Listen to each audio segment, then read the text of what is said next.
Welcome back. Thanks for joining me. Guess what tomorrow is? I'm going to visit my sister. Yes, it's happening. It's happening. It's tomorrow. It's happening.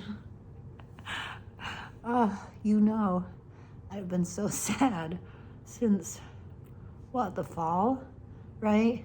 We were supposed to road trip together to go and drop her son off at college. Cancer interferes. We were supposed to go, I was supposed to hook up with her for a road trip. Boom, cancer.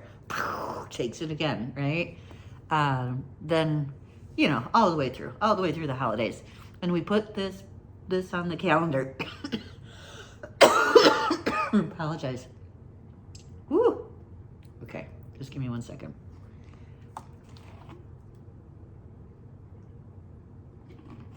It's when I get excited. Okay. We put this on the calendar. We got it locked in, and I just set it and ignored it. And all of a sudden, it's tomorrow. Yay! Oh, I'm just so looking forward to it. It's the one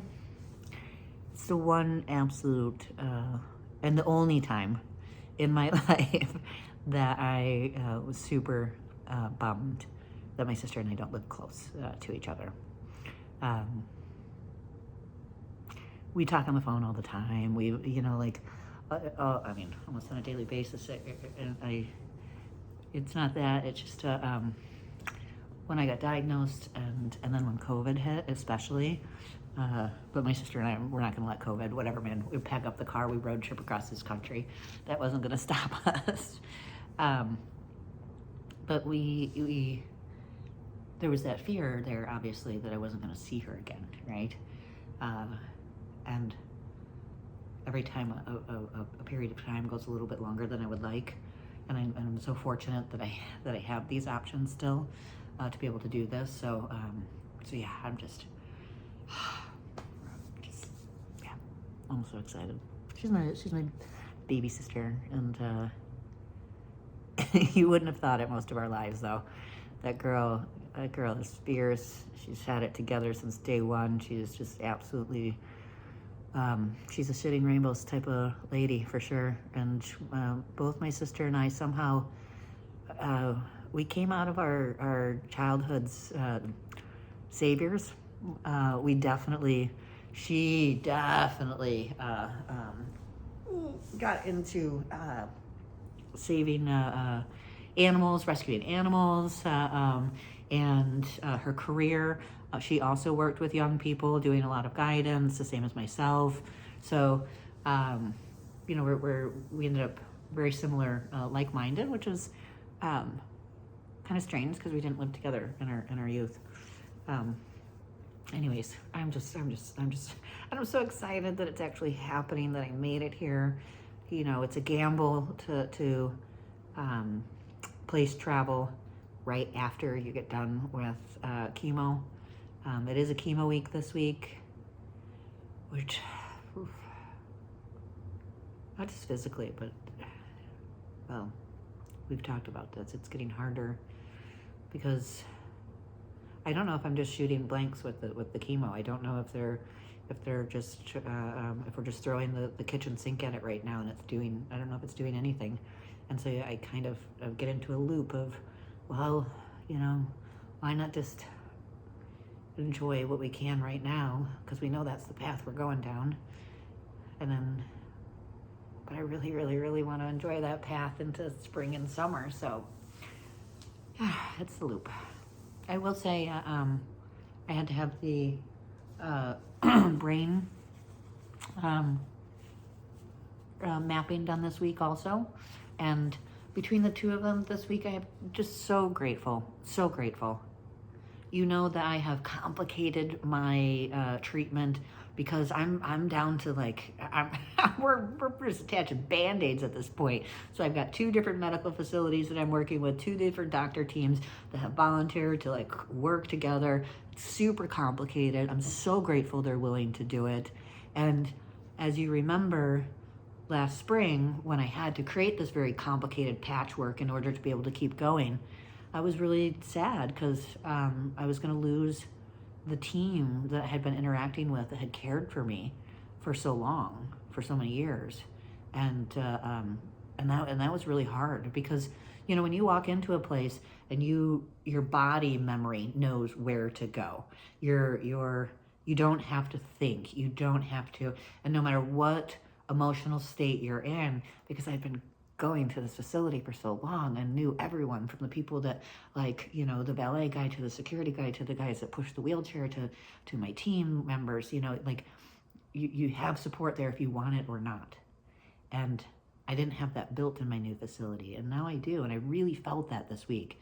This week I walked into a pretty emotional, like pushing myself into treatment, and you know, the ward that I check myself into, it's just sad. It's so sad. It's a geriatric ward.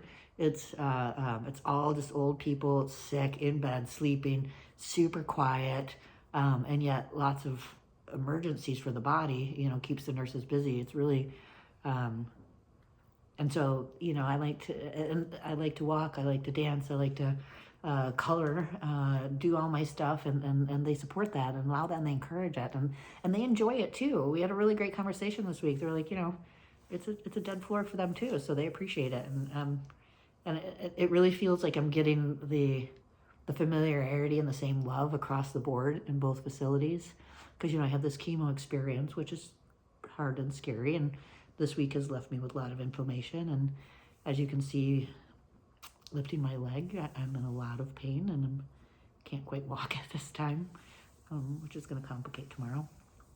But after chemo, I walk across the street, and I went to my other facility, Rush, to get mapped for skull radiation next week.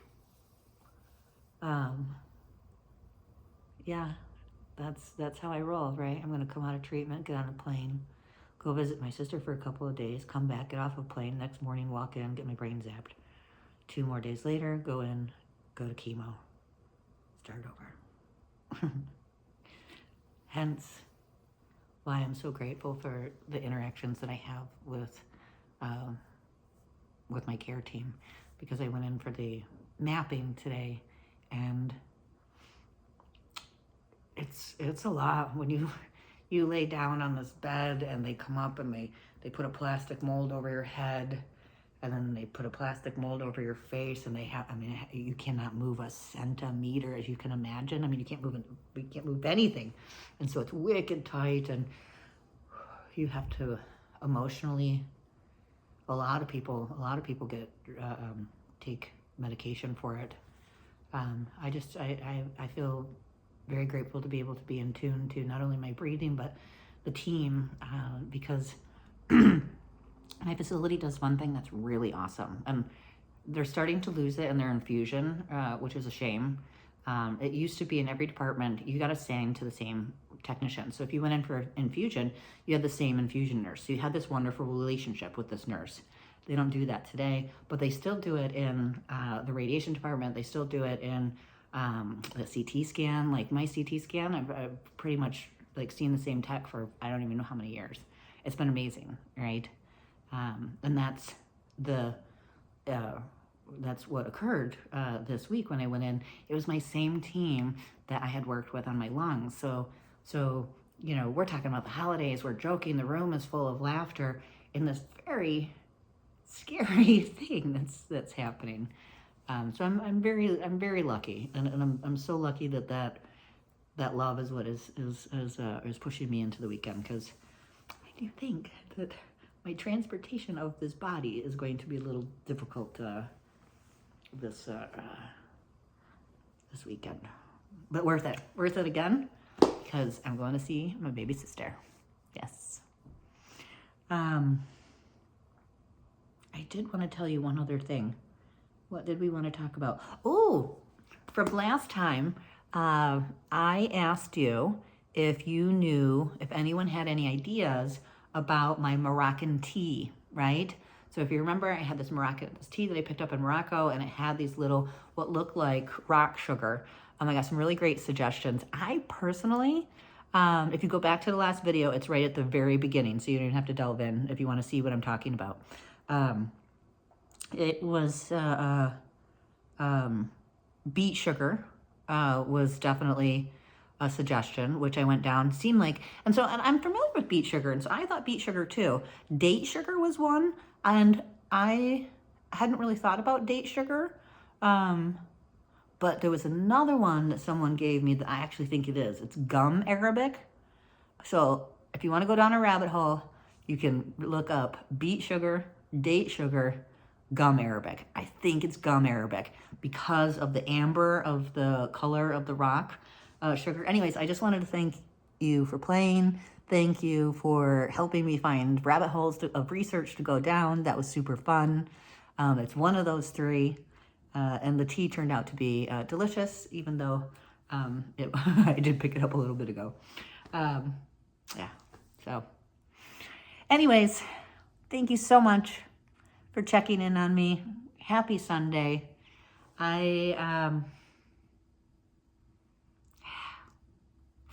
I'll share lots of pictures with you when I get back from seeing my sister and my nephews. I'm so excited. Okay.